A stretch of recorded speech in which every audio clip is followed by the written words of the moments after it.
Mabel is a woman with many talents and many different hats.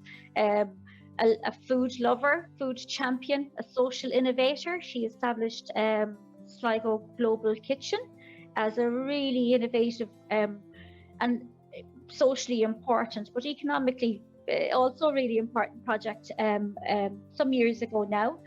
You're a performer, you're a student, you've gone back to study in Queen's University. She's currently in her garden in Lisburn, I think, are you? Yes, I The am. sun is shining, and you're now a food producer. So, where did the love of food begin? Maybe bring us back to I suppose like Sham, where that food. Yes. Oh, and like Sham, it's always in your mother's kitchen. Uh, It starts in the mother's kitchen.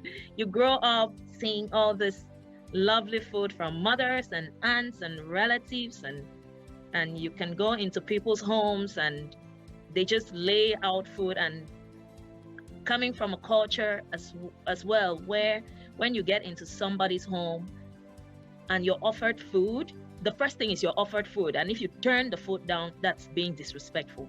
So imagine the amount of meals you would have to eat in your lifetime.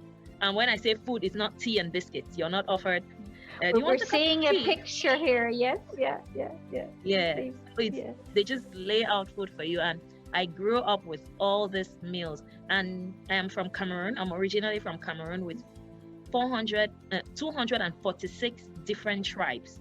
And each tribe has a meal that identifies with it. In the cities, everybody comes together. So it means if you have friends in the cities, there's a possibility that you would have friends from 60 different tribes with 60 different meals. I think that's where I started learning to open up. And you'd be surprised, a meal from the south, somebody from the southeast, their traditional meal, it's completely different from that of somebody from the southwest or from the east. Completely different. So if you get to the cities, which is where I lived most of my life in Cameroon, in the cities, and you have friends, you network and know people, you're going to eat so many different kinds of meals. Coastal people tend to do a lot of things with seafood. Inland would do a lot of things with meats and birds and snakes and snails, and you can imagine. I just Brilliant. eat it all. So I learned, that's where I just developed this love for food. Absolutely. I always say I would try it all. I would try it before I hate it, but I Okay, would try it. brilliant. Back to what Sham was saying. Tell us about the how, why, and the how Sligo Global Kitchen was founded. So bring us to Sligo and what. Sligo Global Kitchen. Well, it started as an initiative to by an artist in the model, Anna Spearman, who contacted me, and she had seen the circumstances in which asylum seekers in most of Ireland live. They had no space to cook their meals, and people come from different parts of the world and they are put in a building and you have to eat the same meal at the same time every day.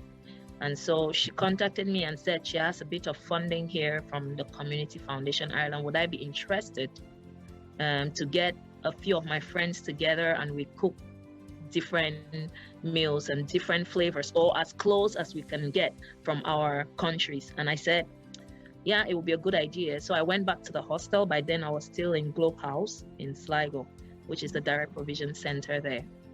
I went back into the hostel and contacted a few friends, and we came together. The first event hosted 25 people, 4 different countries cooked at the first event.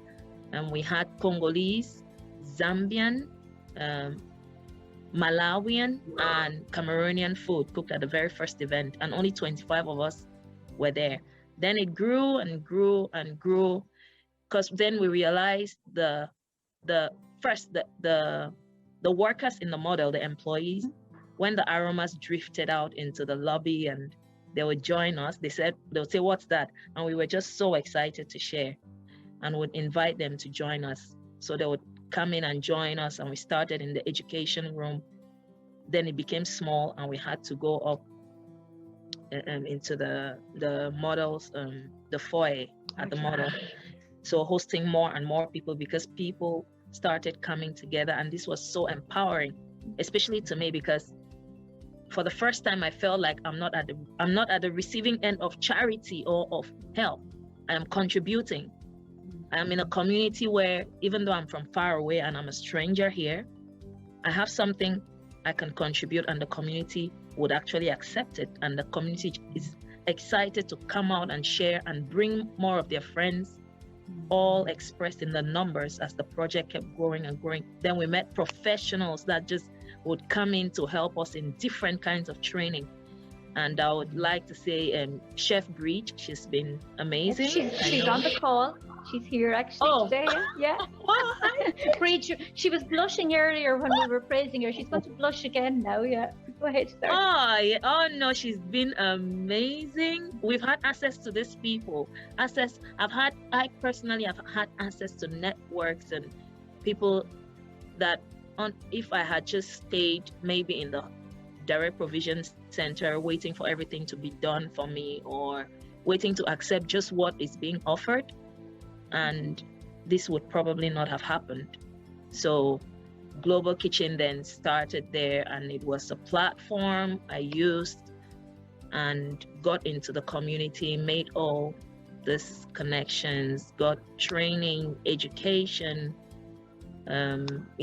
just to establish myself in Sligo, in Ireland.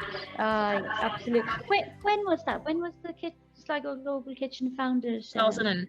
It's the first. Our very first meeting was in November 2014, but the first event was in February 2015. Okay. Oh wow. Yeah, that was the first event. I'm smiling because Breach has replied here. Oh, it's gone for a minute. She's blushing again, but she's learned so much from the Global Kitchen members and loved every minute. And I think the power of food to connect and overcome barriers and challenges is just so.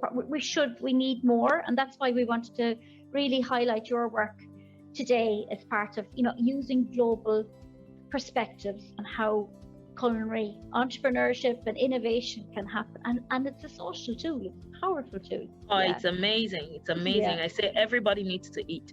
Everybody needs to eat, and in a global kitchen you will find something there for you. And during the pandemic, what we've done is it's been really hard, because look at those numbers. If we're having 400 people come through, there is no space that would have us keep 2 meters away.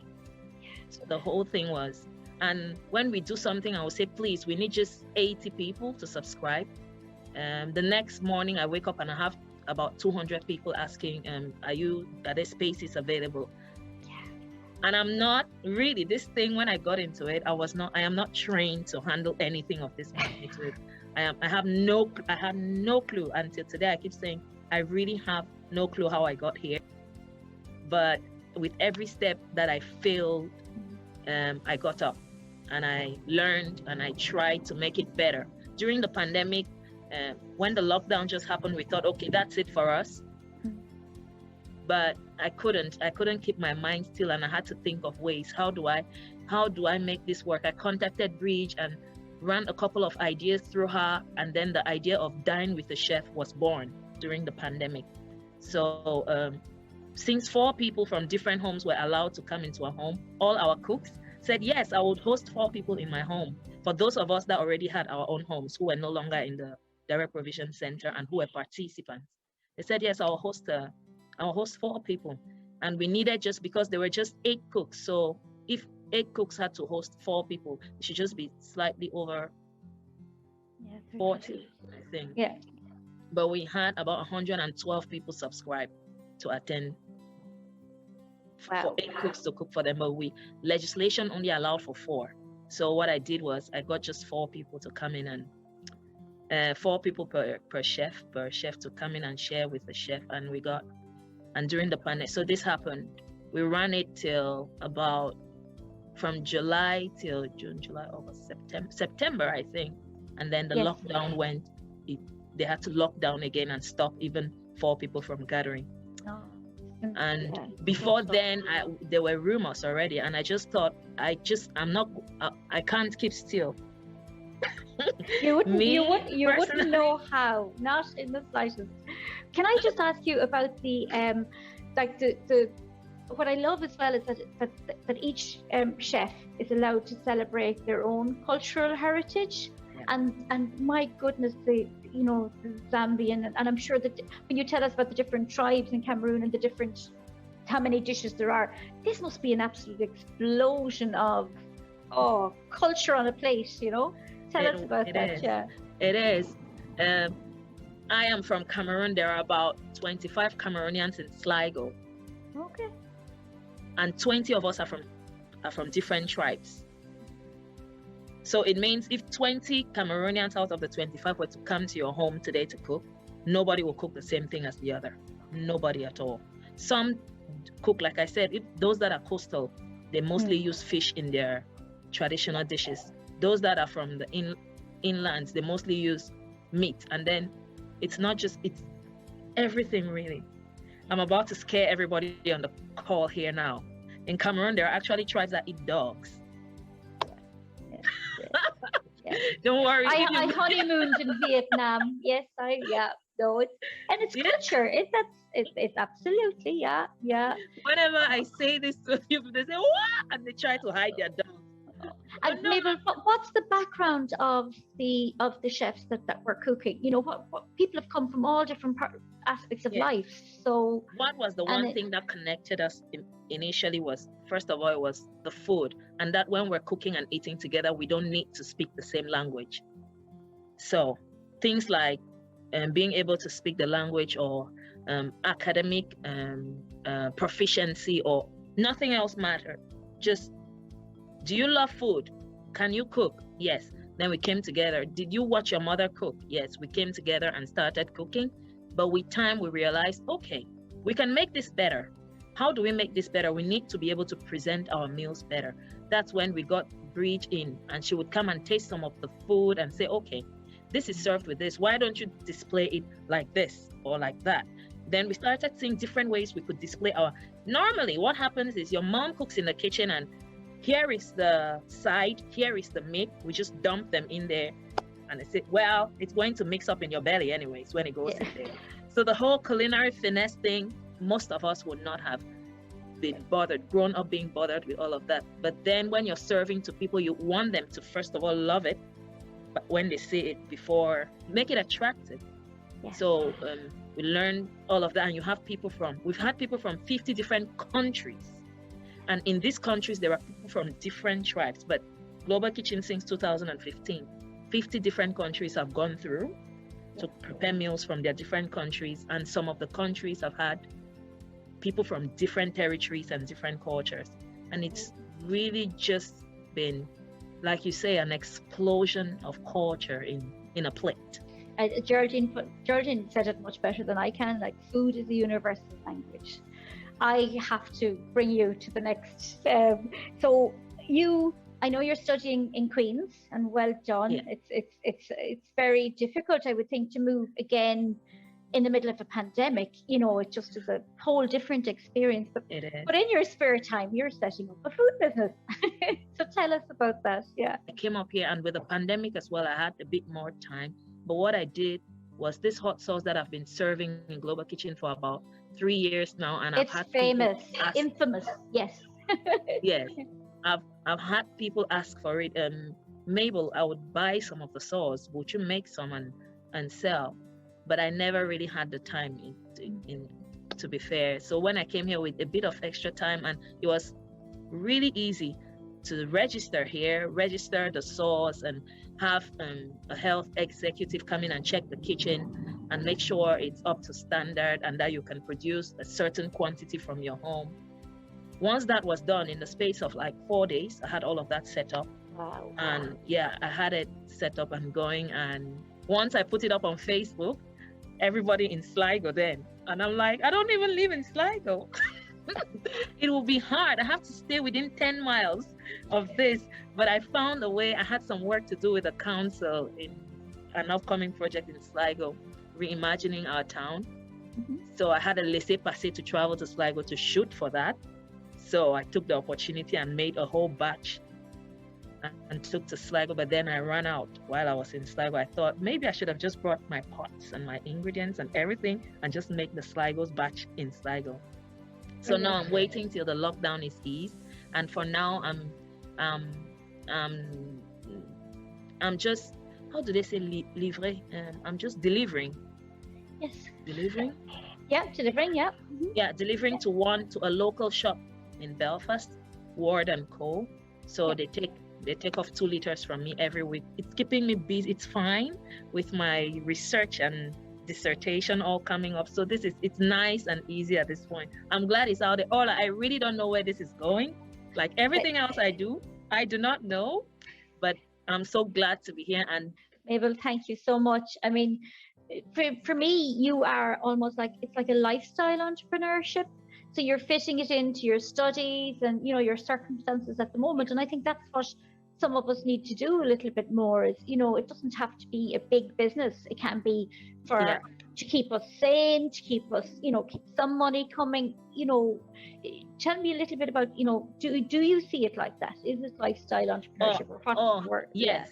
I like the word lifestyle entrepreneurship, because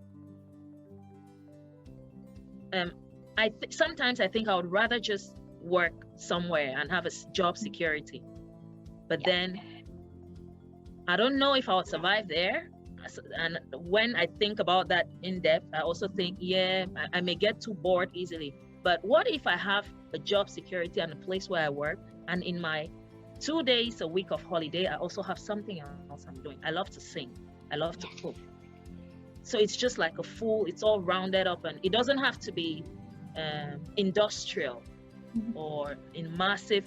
I really do this because I love it, especially with the hot sauce. And I love that the people that have tasted some have asked for more. That's good. And so I'll be afraid to expand a bit more, because at the moment I couldn't handle any production bigger than what I'm doing. I don't have the space, I don't have the manpower, and probably not even the knowledge as well.